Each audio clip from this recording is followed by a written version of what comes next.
Alright guys, um, welcome back to class. Again, I hope now you can draw your attention to the lecture here instead of phones or other equipment. Just to recap what we discussed in the last class by way of a brief summary, I think we were trying to look at Kenneth Waltz and the approach that he has in terms of viewing structure as the important aspect that determines the way states behave. So, the structure of the international system, according to Waltz, would be the paramount reason why states tend to behave in a certain manner. Of course, the structure embodies different distributions of power in different phases. So, if you look at a particular point in time, there might be a distribution of power that concentrates power in one particular actor, which is when you have a unipolar kind of distribution of power. There might be a distribution of power when you have two major powers sort of being the preponderant powers in the international system. And you might have a distribution of power wherein you have more than two powers with roughly some equivalence as far as their distribution of power is concerned. And according to Waltz, he certainly has a certain preference for a bipolar world order, which according to him is less war prone. Now, of course, this is open to debate and discussion, and that's how, like we've said in one of our earlier lectures, that's how theory itself is built through falsifiability. And nonetheless, bipolarity, according to Waltz, would be less war prone because, as you can see on your slide, if there are more powers, it means there are more players to attend to. It means there are more opportunities for them to fight. With some kind of equality between the great powers, as in a bipolar setup, something similar to what we saw in the Cold War, usually you would have this contestation between the US or Russia, USSR then, seen in terms of a similar distribution of how big those two entities were, a similar distribution of how advanced they were in science and technology, and a similar distribution of how strong or powerful they were in terms of military capability, right? Now, of course, this is an equivalence that we are talking of. This is not number for number statistic, but broadly, given the fact that you have some kind of equality between the two powers in a bipolar setup, by definition it was very difficult to gang up, right? For the other set of countries, they would naturally be much smaller as far as their military capability or reach would be concerned, and at most they would tend to join whichever camp they would prefer to, right? The other reason that Waltz feels that bipolarity is less war prone is that, according to him, in a setup where there are multiple powers, multiple poles, there is possibility for miscalculation, there is possibility for something being started off by one of uh, the members, eventually sort of engulfing the rest into some kind of a all out war, right? And also, according to him, it makes things difficult. If you have multiple poles of power, it makes it difficult to identify friends from foes as well, right? So, when you have, say for example, in a current context, when you have a certain distribution wherein it is considered that the preponderant influence or the preponderant role that the US had immediately in the 1990s, immediately after the collapse of the Soviet Union, that seems to have somewhere taken a beating, at least in the last 2 to 3 decades, which is where you have talks and discussion around other entities coming up as some kind of challenge. Now, these entities could be in the form of even a group of countries like the BRICS Plus as we have today, right? It is very evident if one goes through some of the foreign policy pronouncements by the current president of the United States. One of the things that he's been objecting to is that anything that the BRICS does, either to challenge the US dollar or to challenge a certain kind of distribution of American influence, if it is a grouping that comes up as a challenge to that, then he would sort of take even more punitive action, right? So that is, I mean, I'm giving you an example just to help you understand that it is not the case that it has to be one entity pitted against another. It could also take the form of such a grouping. Needless to say, you have a scenario wherein even Russia currently is posing a very serious challenge to the kind of maybe influence and reach the Americans had previously in Eastern Europe, Western Europe, etc. Right? China, of course, again, if you were to literally talk of the elephant in the room, China, of course, has emerged as a very key contender over the years, sort of overtaking the conventional powers and now becoming a serious challenge to the US as far as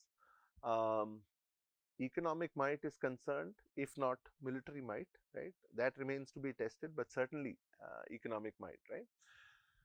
So in these circumstances, you have a range of permutations, combinations possible. It is difficult to identify friends from foes as well. So if you are looking at this as an example of a multipolar distribution of power, then in a very contemporary context, I could give you the example of how India's position is being read by the US, right? So this example I'm giving just to build up a case study that helps you understand point number 3 of the difficulty in identifying friends from foes, right? So you might have considered maybe a couple of months ago that there was a certain approach that the United States might have had towards India. That seems to have sort of changed with the kind of punitive measures that have been announced. There are other countries that might be seen to be in business with the Russians, but they don't seem to be attracting this kind of a punitive approach. So where does that idea of friends and foes go? I mean, today's headline, literally going by the calendar date, is again the possibility that the Chinese might soon be resuming export of boring machines to India. The Chinese might soon be assuaging concerns in India relating to rare earth exports. They would take care of that particular aspect. So how do we then worry about categories like friends and foes, right? So in a multipolar setup, according to Waltz, it makes things quite difficult because it has some scope for miscalculation, and oftentimes these kind of arrangements might lead to the outbreak of war. Like I said, we may not have to agree with the Waltzian view, but the other side would think that multipolarity seems to be less war prone for the reason that of course one would be going by a defensive realist logic. The fact that deterrence becomes much easier through balancing if you have a scenario wherein a state is trying to accumulate more than what is an appropriate amount of power. You will have other states coming in trying to balance the situation, and therefore creating some kind of a stable response instead of allowing it to sort of devolve into an all-out war kind of a scenario. And according to others who feel that multipolarity is less war prone, the fact that you have different poles of power and therefore your attention is also diffused, right? So it's not that you are staring at each other. If you are the United States and the Soviet Union in the Cold War period, you are literally staring at each other, and some descriptions that have come up in previous classroom interactions that that kind of a peace is not comforting, right? That is a kind of cold peace, if not a hot war. It's a kind of cold peace that would make states quite restless to be in that kind of a scenario, and many states would feel that it might be much better if you didn't have to focus so much of attention on one pole of power at a time, right? And rather you have like this kind of a divided attention. So while the debate on how distribution of power within the international system affects questions of war and peace is settled as far as a Waltzian understanding is concerned, I'd like to draw your attention to a fundamental critique that was posed against this Waltzian understanding, that the structure is the most important factor that affects the way states behave, right? Now, this is where it becomes also interesting that theories, again by virtue of falsifiability, by virtue of this contestation, are able to allow other opposing explanations to explain the way the international system works. So, one major challenge that has been posed to the neo-realists who sort of stress on the idea of structure is that, particularly when you look at transition that happens in the international system, right?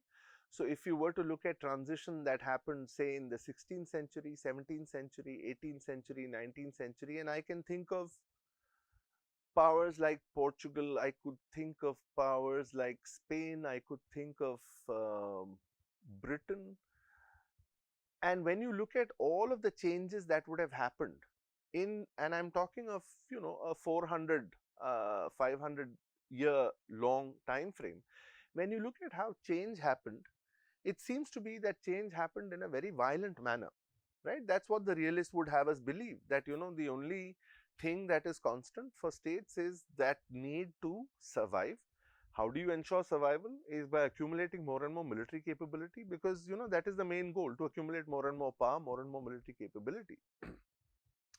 Now, if that is how change was brought about, and even if you look at the early 20th century, the fact that even the British pound and the kind of influence Britain had in different parts of Asia and different parts of Europe, in different parts of Africa, even that kind of influence and the kind of maybe role that the British pound had at one point in time gave way subsequently to the bullion gold standard, gave way subsequently, as we now see, to the US dollar.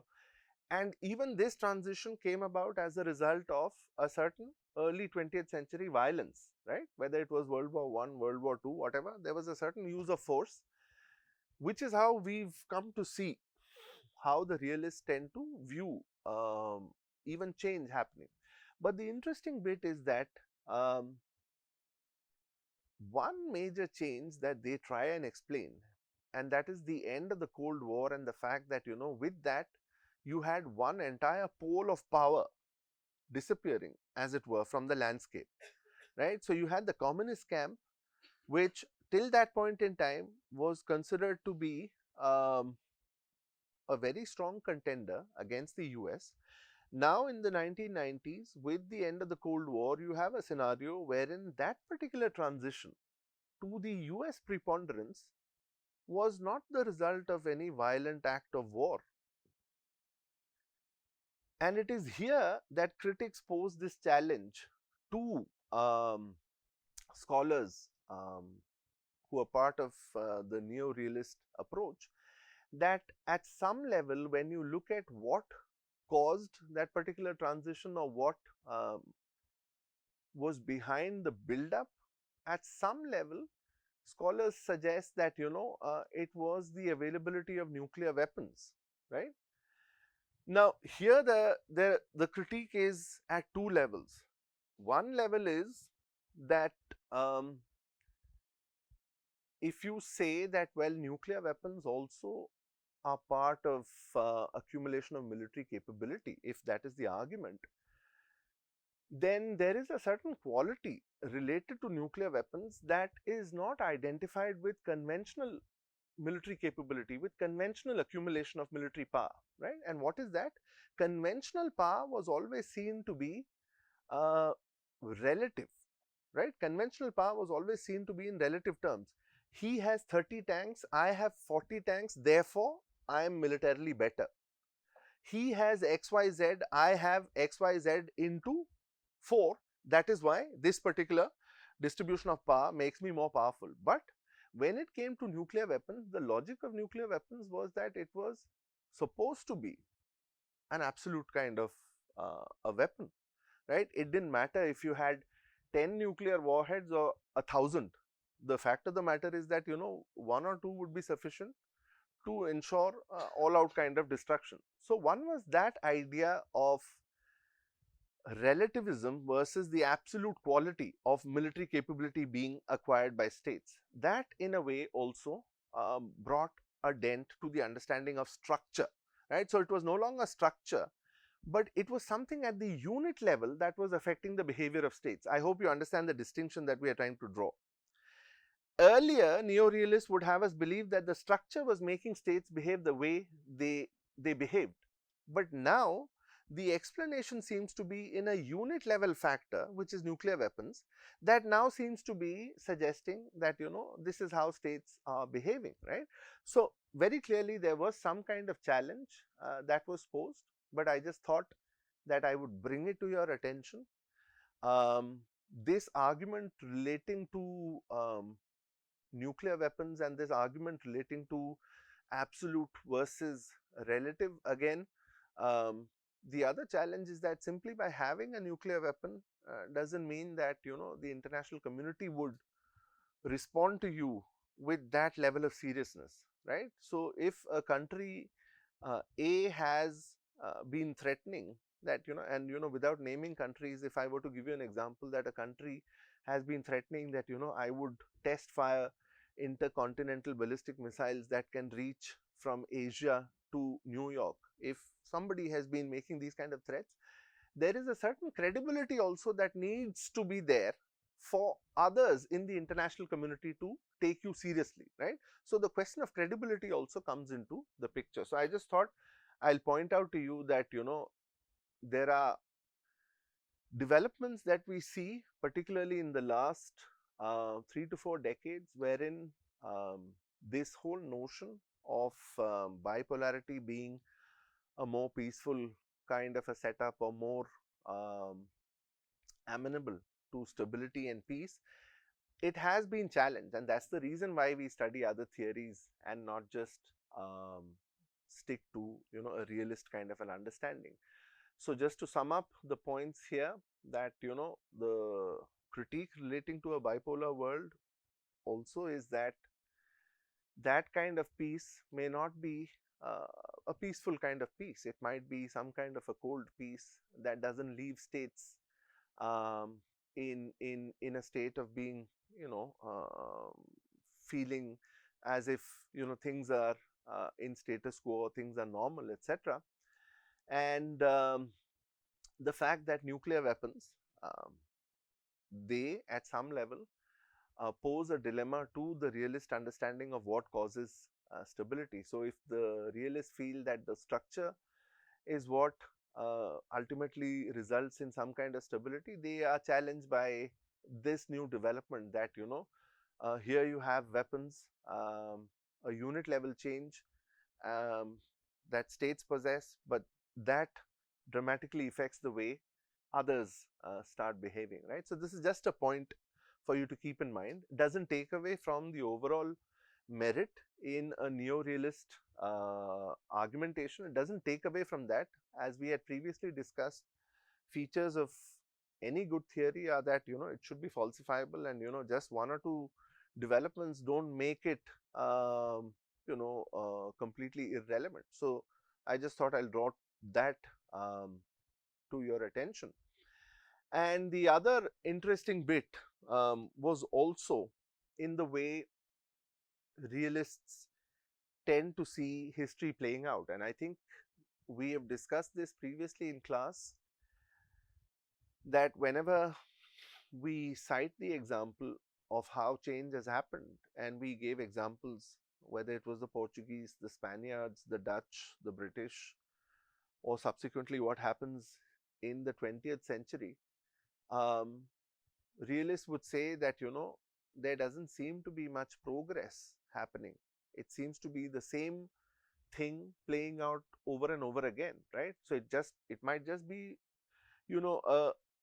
a country X being replaced by a country Y, but even after 200 years, it's the same thing that's going to happen. If there is a transition, it's going to be violent.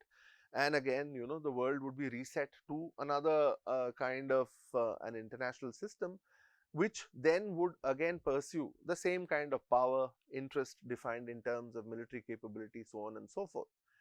But here it's very interesting that realists also have been challenged by different other approaches in international relations, and the most obvious one is the element of progress that human beings have achieved as well as states have managed to achieve, right?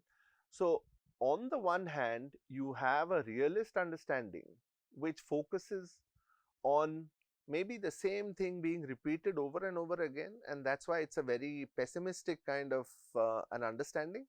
But at the same time, when you look at how progress has actually manifest, so progress, if you identify it with a Westphalian idea of sovereign states coming into the scene, then that is progress. If you identify it with progress happening in science and technology, with progress happening in the way wars are fought, with progress happening in the way states are responsive to maybe different kinds of regimes. States earlier might have just been concerned about themselves and internal qualities of states to ensure stability domestically.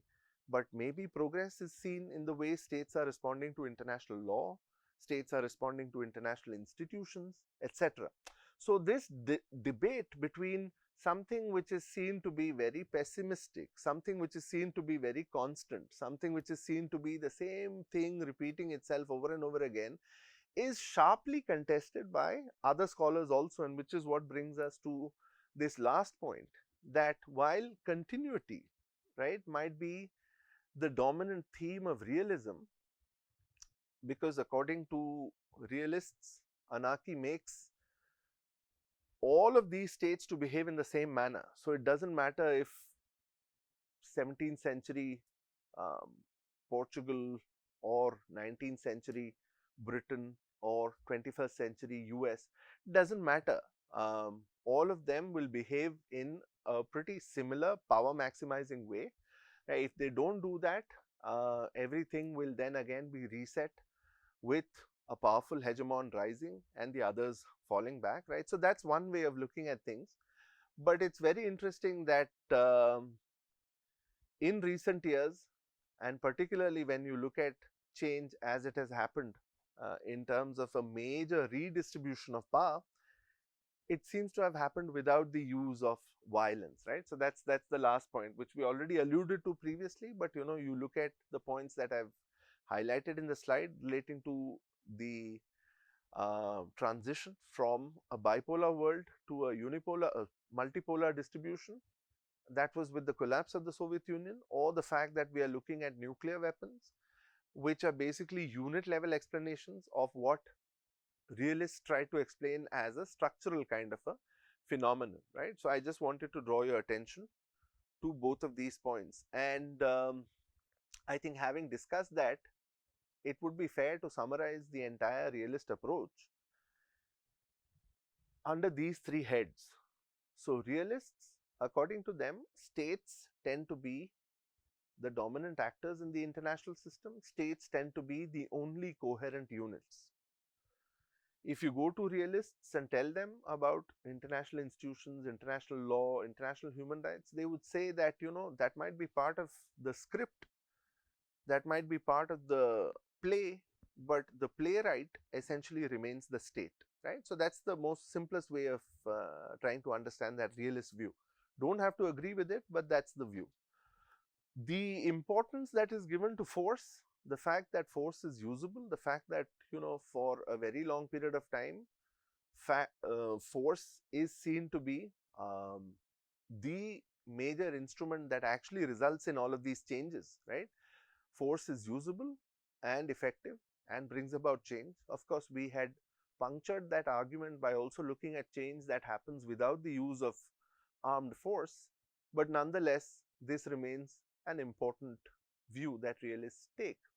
And lastly, military security dominates the agenda, right? So I think having discussed a spectrum of classical realists and neo-realists and how they tend to see distribution of power playing out in the international system and the consequent effects on questions of peace and war, I think we are in a position to then move on to other kinds of approaches that might be used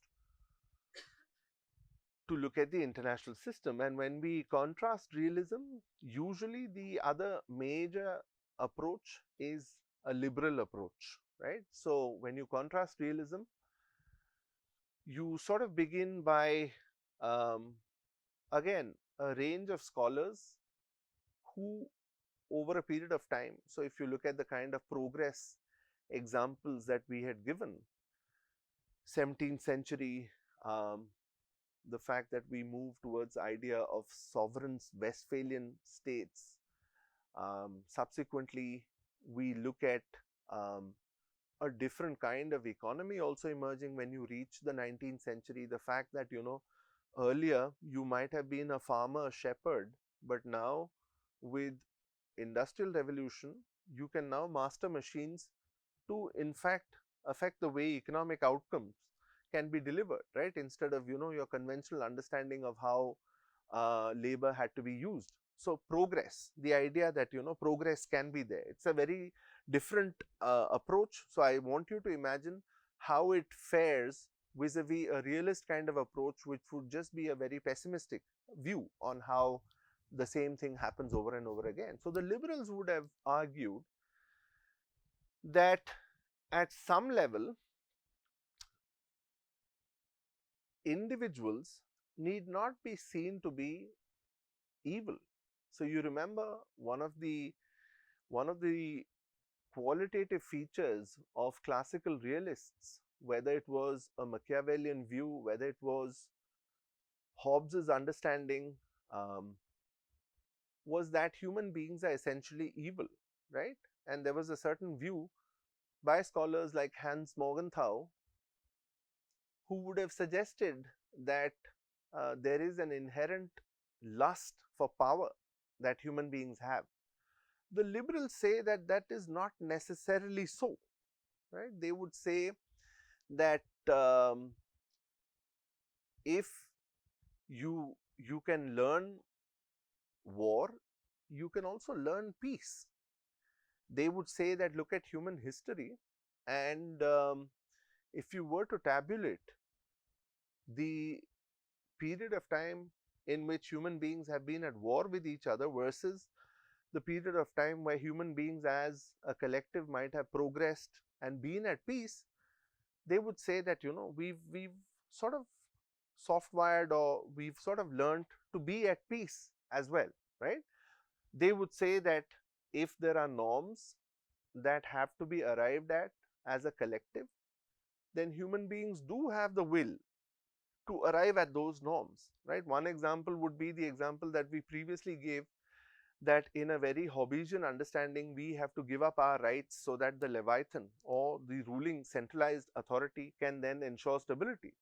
The other view is that a liberal take is that, well, the role of the state, the role of the central authority is not just to ensure that, your rights are curtailed and therefore stability is ensured, but instead their role is more like a rake start, as some scholars call it, or what literally means an instrumental role. So the role of the state is to facilitate conditions of liberty, conditions of individual rights that then allows you to sort of, pursue art, pursue craft, pursue the way society is organized, etc. So moving to a liberal kind of an approach, I think it is useful to condition our understanding in a stark contrast to how we would be looking at the interaction between states, the interaction between individuals from a realist point of view versus what a liberal school would suggest. So you had scholars like John Locke, 17th century, the idea that states in fact exist to underwrite the liberty of their citizens, to enable them to pursue happiness, right? It's very evocative, right? The fact that, pursuit of happiness then goes on in the 18th century to become part of the American founding principle, right? So this emerged from an understanding that, as opposed to being an entity where all power gets concentrated, right? A very Leviathan kind of understanding that all power is concentrated in that entity. In contrast to that, the liberals would think of states as being instrumental, right? They are instruments of power. They are not. They are not entities that have to be purely interpreted as being concentrated in power alone, but as entities that can facilitate maybe other conditions that allow people to be empowered with individual rights, individual liberties, and so on and so forth. So you had different scholars coming up in different time periods, pretty much like how we discussed classical realists. So there would be scholars like Jeremy Bentham who would have talked about how international law becomes meaningful. So the point that Bentham would make was that, if states as entities formulate different laws that are meant to safeguard individual rights, individual liberties, and if they are doing it by themselves in one silo, then the other state that exists next to them is also pursuing the same approach of having an importance for law and a certain sort of protection of rights for individuals. And when you have a committee of states like that, they are in a position to appreciate the importance of what law can facilitate, as opposed to, a state of lawlessness, right? So it's a different way of looking at it. Other scholars like Immanuel Kant, for example, they also sort of argue that as you have more and more, as he would call these states, republics, as you have more and more republics, the idea of being mutually respectful, being accommodative, is not something that cannot be imagined. So from a very realist point of view, if your focus was on only competition, if your focus was only on accumulation of military power to the extent that it was only seen to be a zero-sum game, right? Somebody gaining power means you are at a loss at some stage. A liberal view would take a completely different kind of an approach, right? It's also a very positive view on human nature, right? Built on rational principles that focus on collaboration, cooperation, and not just competition, right? And according to liberals, conflict is not something which is inevitable, right? Realists would have us believe that war, conflict is inevitable, right? But according to liberals, conflict is not something which is inevitable. Of course, when you look at a liberal approach, or what you identify broadly as liberalism, there would be different sub-schools or sub-themes under liberalism that can help us understand how all of this cooperation manifests, right? So one way of sort of understanding what a liberal approach would be to how they view the international system would be to see it from the level at which interaction happens in the international system, right? So for the realists, it seems to be that interaction between states happens almost like a pool table or a game of billiards, right? What you see is individual units clashing with each other, right? It seems to be a one-time kind of a clash, and the outcome is determined by that one-time interaction, right? Versus a liberal approach that would see interaction between states not as a pool table, not as a game of billiards, but they would see interaction as being depicted by several overlapping circles. So if you can imagine, not concentric circles, but circles that intersect with each other. So there can be one sphere of intersection that is like huge. To give you concrete examples, when states interact with each other, it doesn't have to be a one-off kind of a billiards interaction. You can have the IIT Alumni Association in the US interacting pretty much with their alma mater here and making sure that maybe there could be cooperation, maybe there could be further advancement of opportunities, maybe it could be alumni funding, maybe expansion of facilities here, maybe it could be alumni contributing to the way policies are formulated here. So I'm just giving you an example of how two circles can intersect. It could be an intersection that is based on the trade relations that business lobbies, conglomerates can have, the kind of influence, say, Indian companies might be having in Africa, for instance, right? It need not be just the interaction that is there at the level of heads of state. Maybe an Indian company like Bajaj has pretty much some strong presence on the African continent when it comes to sale of two-wheelers or trikes, etc. Indian company like Airtel, Bharti Airtel, has some kind of influence when it comes to expansion of 3G, 4G capabilities on the African continent. And I'm giving you concrete examples. These are not hypothetical examples, but I'm just helping you understand that there could be multiple intersections or multiple levels at which states might be interacting without us ever thinking about just the heads of state meeting. I could give you another example relating to the influence that maybe non-resident Indians have on the local politics of the US. Say, for example, if you're looking at certain pockets where there might be a contestation between Republicans and Democrats, and supposing if you are in New Jersey, for example, where there would be a strong population of Indians who are settled, then it is not beyond imagination that there could be, based on how the relations between states play, how the relations and the influence between different groups play, there could be an influence that is wielded by other centers of power, not just at the level of heads of state, but other influences that you can have, right? So you think of other entities like, for example, religious groups. There could be a set of circles that also intersect, right? How powerful that intersection is, or how big that particular intersection is, that of course varies. Alumni network might be much smaller than a non-resident Indian network, which may or may not be smaller depending on which country we are looking at, than maybe the intersection of different religious groups, etc. But the point here is that there could be one view that looks at interaction between states manifest by multiple intersecting groups, multiple intersecting influences. It's also believable, right? It's not about military capability and interest defined in terms of power, and therefore everything has to be a zero-sum outcome.